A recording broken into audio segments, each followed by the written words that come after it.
আসসালামু আলাইকুম। আইজ আমি ওটাই খাসা হলদি তো দুদিন থেকে বাক্কা সময় করে আর উঠাইতে পারছি না। আর গতকালকে আমার শরীর বাক্কা বেদনা আসলো আর পিম্পলস হয়ে গেছে ফেসও।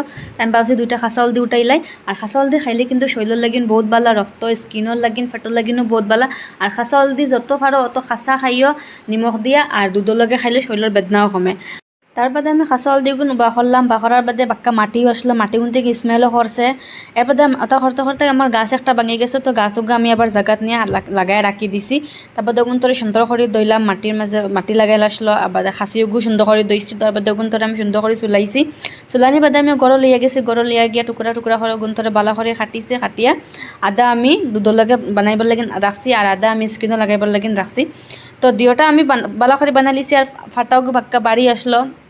তারপর আমি বহুত কষ্ট করে জেলা তেলা করে আমি ফিসিছি। ফিসার বাদে আমি ওগুন নিয়া আমি ও স্কিনত লাগাইবার লাগিন আর কি বালা করে রাখছি। তবে দিয়ে আমি খাসা হলদি দুধ বানাই দিলাম। বানানির বাদে দুধ আবার ভালো করে বয়েল করতে লাগবো, বয়েল করে সুন্দর করে ইয়ে করতে লাগবো। এর বাদে আমি বেসন দিলাম, খাসা হলদির মাঝে থোড়া হানি দিলাম, দিয়া ওগুন ধরে ভালো করে ইয়ে করিয়ে মানে মিক্স করিয়ে আমি ফেসও লাগাইলাম। তো আমার ভিডিও যদি ভালো লাগছে তো আমার লাইক কমেন্ট শেয়ার করেন, সাবস্ক্রাইব